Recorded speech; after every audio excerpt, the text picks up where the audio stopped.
আমার পাশে বসা ভদ্রলোক এটাও বলেছিলেন যে বাংলাদেশে জবের বন্যা বয়ে যাবে। অবশ্যই। বন্যা কোথায়? আমি তো দেখলাম আমাদের নদীতে বন্যা হইতো, এটা ছাড়া বাংলাদেশে নতুন কোনো বন্যা হয় নাই।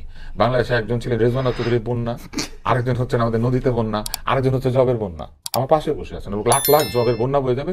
এবং আমাদের প্রধান উপদেষ্টা বলেছিলেন এখন শুধু দরখাস্ত এসেছে, এর পরের বছর হবে মানে চাকরি। হ্যাঁ, এগুলোর কোনো ব্যাখ্যা আছে? এগুলা হয় মিথ্যা, নাইলে প্রোপাগান্ডা, নাইলে আমাদেরকে ভুলানোর জন্য একটা বিষয়। এবং সবশেষে যে কথাটা বলা হয় এই অন্তর্বর্তী সরকার সব ম্যান্ডেট ছিল, তাহলে 5 বছর না কেন, ওরা 50 বছর থেকে যাওয়ার একটা আশা প্রকাশ করছিল না? 18 মাসের মাথায় ইলেকশন দিল কেন? এত ম্যান্ডেট থাকলে, তাই না? সব ম্যান্ডেট ছিল অন্তর্বর্তী সরকারের, সবকিছু করার ক্ষমতা ছিল।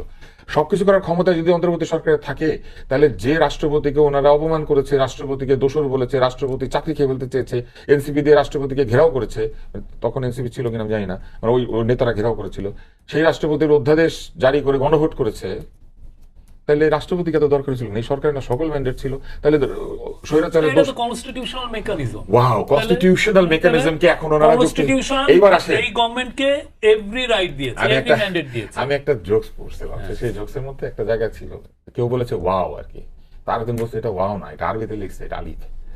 প্রবলেমটা হইতেছে সরল জিনিস বুঝে না, এটা হচ্ছে সমস্যা। অন্তর্বর্তী সরকারের সকল ম্যান্ডেট ছিল, এটা ওনারা বলছেন। অন্তর্বর্তী সরকারের সকল ম্যান্ডেট যদি থেকেই থাকে, তাইলে ওনারা এই ম্যান্ডেট থাকা অবস্থায় ওনারা এই রাষ্ট্রপতির অধ্যাদেশের বলে গণভোট করতে গেলেন কেন? আবার বলতেছেন এটা তো কনস্টিটিউশনাল একটা বিষয়। কনস্টিটিউশন যদি এতই ভালো মানবেন, তাহলে আনকনস্টিটিউশনালি একটা কনস্টিটিউশন সংশোধনী বডি ওনারা তৈরি করে এটা বিএনপির উপর চাপিয়ে দেওয়ার চেষ্টা করলেন কেন? আমার সমালোচক আজকে কিন্তু এই কথাটা বলেছেন, ওনারা সকল সংস্কার চাপিয়ে দিতে চেয়েছেন স্টেক হোল্ডারদের সাথে আলাপ না করে। আমি শুধু একটা ছোট্ট উদাহরণ দিই। এটা একটা বড় আমি মিথ্যা, আমি স্টেক হোল্ডার আসেন আমি উদাহরণ দিয়ে কথা বলি, তো আমি তো উদাহরণ ছাড়া কথা বলি না। আমি শুধু স্বাস্থ্য কমিশন একটা করেছিলেন না, একটা করেছিলেন নারী কমিশন। নারী কমিশন থাকা অবস্থায় নিজেদের জিনিসকে নিজেরা স্ক্র্যাপ করে দিয়েছেন, এত ম্যান্ডেট থাকার পরেও। নারীর যে অধিকার বিষয়টা এটাকে উনি ছুড়ে ফেলে দিয়েছেন। কেন? কারণ নারীকে বেশ্যা বলে গালিগালাজ করা হয়েছে, একদল লোক এখানে সভা সমাবেশ করে বেশ্যা বলেছেন। তারপরে নারী অধিকার কমিশন কোথায় গেল? সেই কমিশনের যে সাজেশন গুলো কোথায় গেল? হ্যাঁ, অবশ্যই আপনি উত্তর দিবেন, আপনি তো উত্তরই দিবেন, আপনি উত্তর দেওয়ার চাকরি করেছেন। ইউনূস সাহেব যা যা গুবলেট করতেন আপনি সেগুলো উত্তর দিতেন। আমি মনে করি আপনি প্রধান উপদেষ্টা হলে অনেক ভালো চালাতেন দেশ। এইবার আসেন এবং আপনি ওয়াদা চালাবেন, আমি শিওর যে আপনি দেশের চাইতে ভালো চালাবেন ওয়াদা। কিন্তু এই যে এখানে যে জায়গাটাতে ছিলাম, স্বাস্থ্য কমিশন একটা করেছিল না?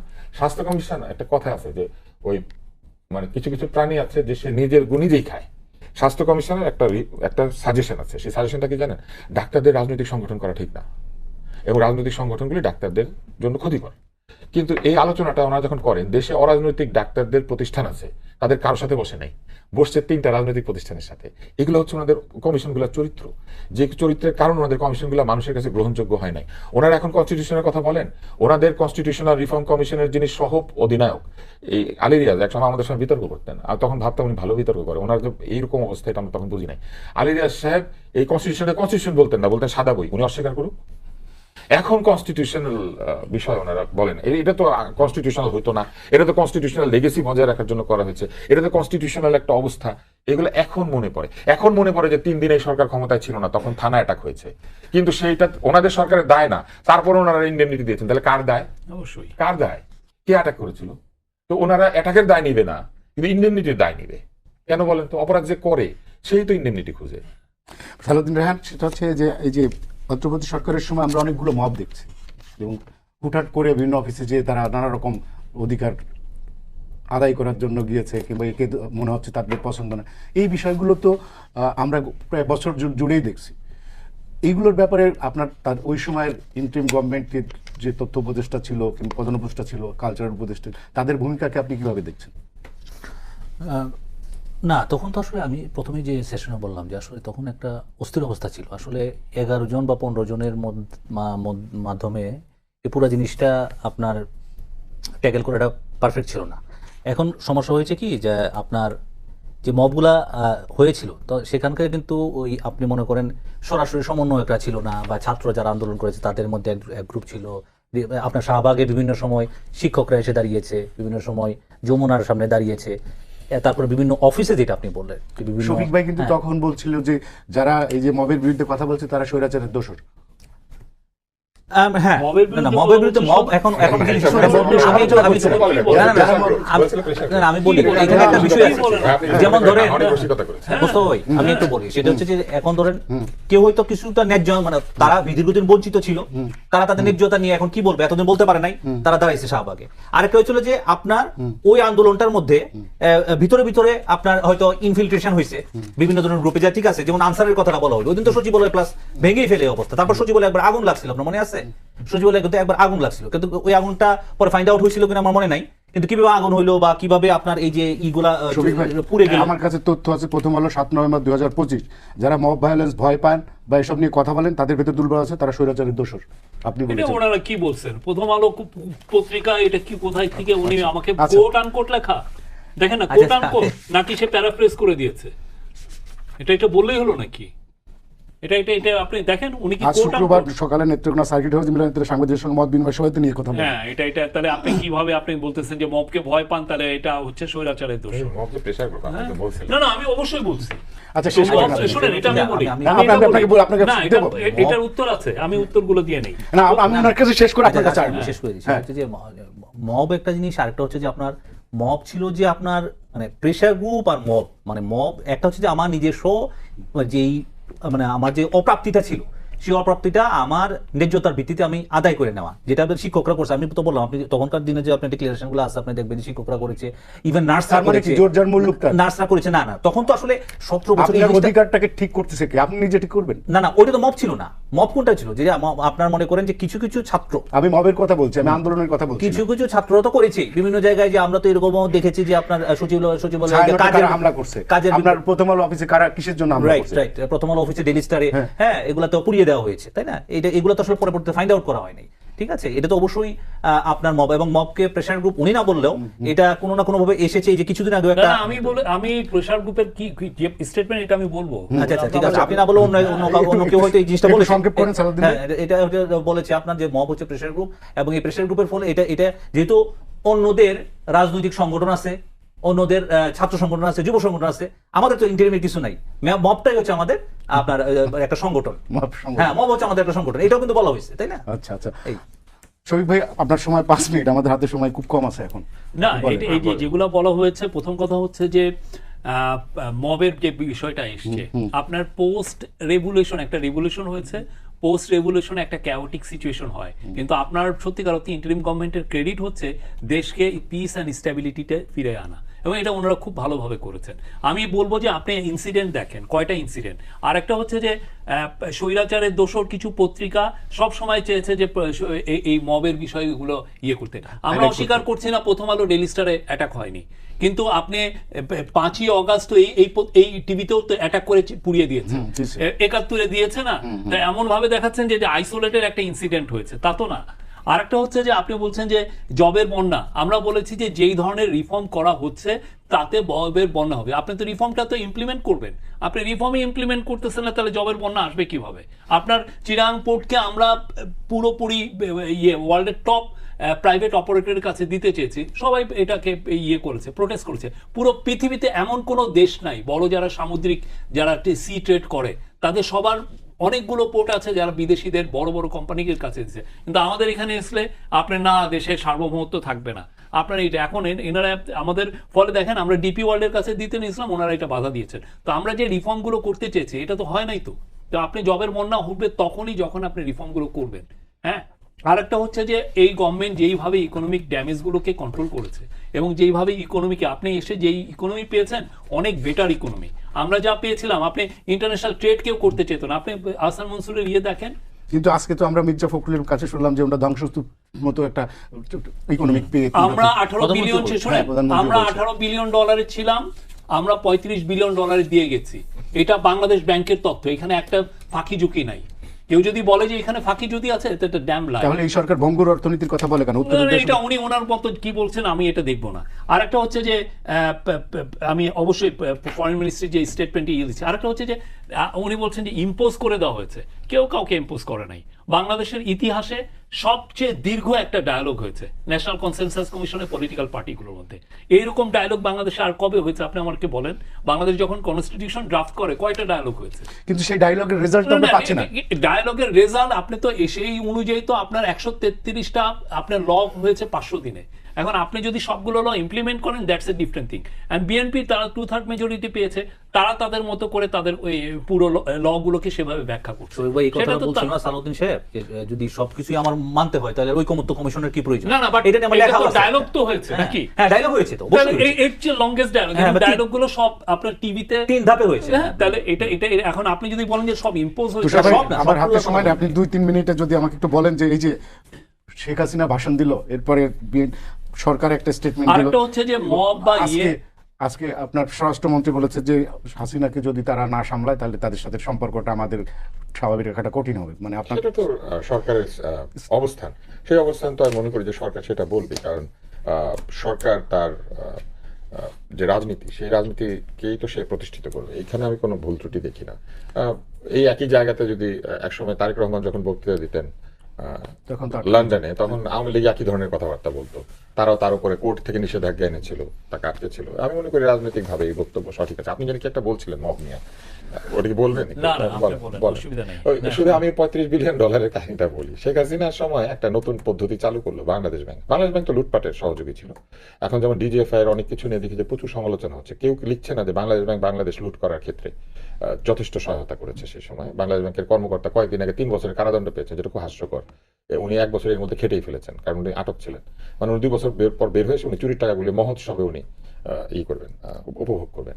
তো যে জায়গাতে ছিলাম, তো তখন তারা একটা হিসাব বাইর করলো, IMF এর রীতিতে হিসাব রিজার্ভের, আর বাংলাদেশ ব্যাংকের হিসাব। বাংলাদেশ ব্যাংক যখন হিসাব করতো, তখন জনতা ব্যাংক থেকে সালমান রহমান গংকে তারা প্রায় 7 বিলিয়ন বা 9 বিলিয়ন, আমার এক্সাক্ট ফিগারটা 7 বিলিয়ন হবে বা এরকম কিছু একটা, তারা ধার দিয়েছিল একটা ইন্ডাস্ট্রিয়াল ফান্ড তৈরি করে বড় বড় কোম্পানিকে ধার দিবে। হিসাব করার সময় বাংলাদেশ ব্যাংক সবসময় এটা হিসাব করতে এটা আছে, দিয়ে দিয়েছে, কিন্তু এটা রিজার্ভের টাকা এইভাবে ঋণ দেওয়া যায় না, কিন্তু এটা করেছিল। হিসাব করার সময় এটা যোগ করতো এবং যোগ করে বলতো এটা হচ্ছে এত বিলিয়ন, আর ওইটা বাদ দিয়ে বাকিটা হচ্ছে IMF এর হিসাব। উনি যে হিসাবটা দিয়েছেন এটা হচ্ছে হাসিনার সেই হিসাব। ওই 7 বিলিয়ন, ওই 7 বিলিয়ন সহ এটা আপনি কিভাবে বলেন? শোনেন, ওই 7 বিলিয়ন সহ আমি শেষ না, আপনি কালকে আহসান মনসুরের ইন্টারভিউটা দেখেন না, উনি মিথ্যা কথা বলবেন। আচ্ছা, দুবাইতে পরে আমরা আলাপ করব। হ্যাঁ, কিন্তু এবং আপনি পুরোটা 18 মাস দেখেন পুরোটা 18 মাস একটু মনে বলার সুযোগ দিয়েছিলাম, উনি বলেন না, ডলারের কাছে 122 থেকে 23 টাকার মধ্যে শেষ করতে দেন। ওনারা যখন ক্ষমতা এসেছিলেন তখন টাকা ছিল 116 থেকে 117 টাকা, ওইটা 125 টাকা বা এরকম জায়গায় গিয়েছিল বাইরের মূল্যে। আর ব্যাংক হিসাব করতে ব্যাংকে ডলার পাওয়া যেত না, ব্যাংকে গেলে $500 বেশি দিত না। পুরো অন্তর্বর্তী সরকারের সময় তাই হচ্ছে। কিন্তু যেটার মধ্যে আরে ভাই, আমি প্রমাণ দিই আপনারা বলতে পারবো। ভাই, আমি বিদেশ যাওয়ার সময় টাকা চাইছি, আমরা সেপ্টেম্বরের মধ্যে $3.5 বিলিয়ন পে করা হয়েছে এবং এরপরে শেষ করতে দেন। উনি শেষ করতে দিবে না তো, উনি শেষ করতে দিবে না। ওনারা যা বলে সব সত্য বলে, আমরা যা বলি সব মিথ্যা বলি। এটাই তো গোয়েবল সাহেব শিখিয়ে গিয়েছিলেন হিটলারকে।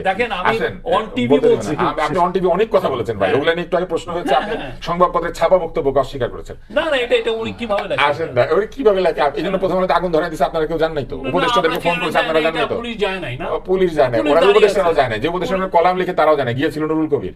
তো যাই হোক, এবার আসেন, শেষ করতে দেন। এই যে 35 বিলিয়ন কেন হয়েছে জানেন? অন্তর্বর্তী সরকারের সময় বাংলাদেশে মূলধনী আমদানি প্রায় শূন্যে নেমে গিয়েছিল, কোনো ইন্ডাস্ট্রিতে বিনিয়োগ হয় না। কোনো দেশে মূলধনী আমদানি শূন্যতে নেমে গেলে, বিনিয়োগ বন্ধ হয়ে গেলে, ঋণদান বন্ধ হয়ে গেলে, ব্যবসায়ীরা ডলারে এলসি না খুললে এটা বাড়ে।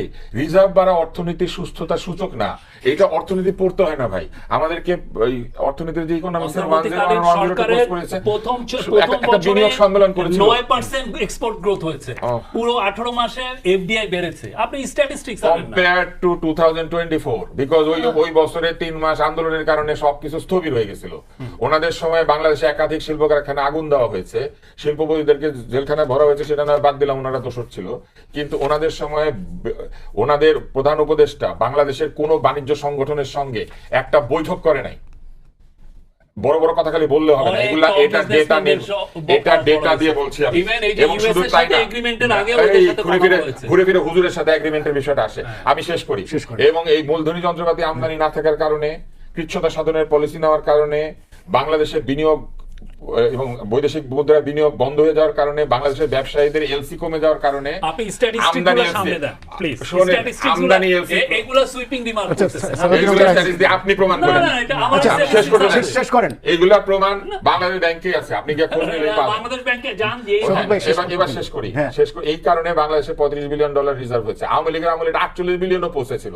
এইটা দিয়ে অর্থনীতির সুস্থতা হিসাব হয় না। এবং আমি এখানে দ্বারা চ্যালেঞ্জ করতেছি যে রিজার্ভের পরিমাণ দিয়ে অর্থনীতি সুস্থ হয়, এটা অর্থনীতির কোন বইয়ে লেখা আছে এটা উনি প্রমাণ আচ্ছা করবেন। বলেন সালাউদ্দিন রায়হান, আমাদের সময় শেষ, আপনি না না এটা একদিকে আমি বলি যে এই আমরা বর্তমান সরকারের কিন্তু বলতেছে যে রিজার্ভ আমি জিডিপির আকার, আমাদের জিডিপি এখন $500 বিলিয়ন না, তো অর্থমন্ত্রী কিন্তু একটা সুন্দর কথা বলে যে আমার জিডিপি $500 বিলিয়ন, কিন্তু আমার প্রান্তিক মানুষের কোনো উন্নতি হইল না, আমার প্রান্তিক মানুষ স্বাস্থ্য সেবা পাইল না, আমার প্রান্তিক মানুষ আপনার আপনার শিক্ষা পাইল না, তাহলে তো আর আমার এই জিডিপি দিয়ে আমি করবোটা কি? সুতরাং রিজার্ভ তো অবশ্যই একটা ফ্যাক্টর, এটা আপনার আমদানি রপ্তানির কারণে। আরেকটা জিনিস হচ্ছে যে ওই যে উনি বলতেছিল যে না, আমি সালাউদ্দিন সাহেবের ওই কথাটা বললাম যে উনি স্পেসিফিক্যালি একটা বিষয় যখন বারবার ওনাদেরকে প্রেশার করা হচ্ছিল, তখন পুরো সংস্কার প্রক্রিয়া মানবে না কেন? তাহলে তো জুলাই সনদকে তো ওরা অন করতেছে, রাইট? ওরা তো অন করেই তো এই কথাটা বলতেছে। আর ওনাদের কাছে সংস্কার মানে হচ্ছে কি, ওনাদের কাছে না, মানে এই এনসিপি এবং জামায়াতের কাছে সংস্কার মানে হচ্ছে ওই 48টা সংবিধানের সাংবিধানিক সংস্কার।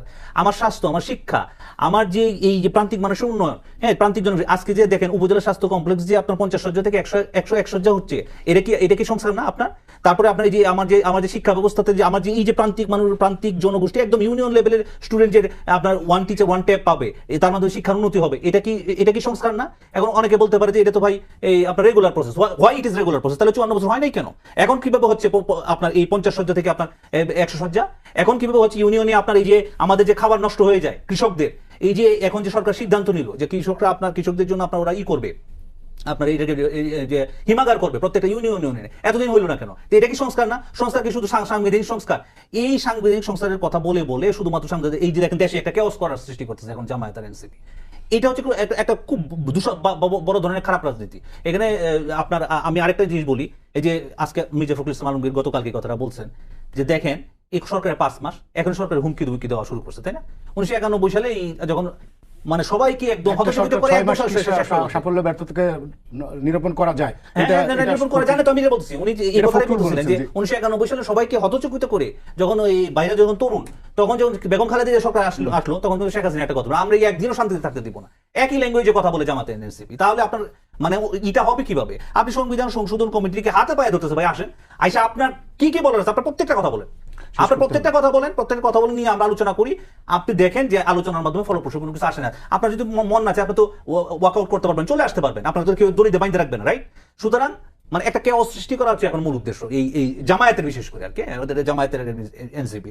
আর এই আপনি ওদের মুখে কোনো সময় প্রান্তিক জনগোষ্ঠীর সংস্কার নিয়ে কোনো কথা শুনবেন না, শুধুমাত্র সংবিধানের ভিতরে থাকে। এটা ওদের ইশতেহারের মধ্যে দেখুন প্রতিফলন হয় নাই। এবার যখন নির্বাচন হয়েছে শুধু দেখেন এই গণভোট মানে আমার মনে করেন যে আমার এই 48টা সংবিধান সংশোধন করলে, আরে ভাই সংবিধান তো আগেও ভালো ভালো কথা ছিল, সংবিধান আগেও ভালো ভালো কথা ছিল না, তা মেনেছে সবাই, কেউ মেনেছে? শেখ হাসিনা মেনেছিল? মানে নেই তো। সুতরাং মানে আপনার এখন যে কল্যাণমূলক রাষ্ট্রের দিকে দেশটা যাচ্ছে, সেই কল্যাণমূলক রাষ্ট্রের দিকে দেশটা যাওয়ার জন্য নাগরিক থেকে শুরু করে যারা রাজনৈতিক দল অপোজিশন সবার সহযোগিতা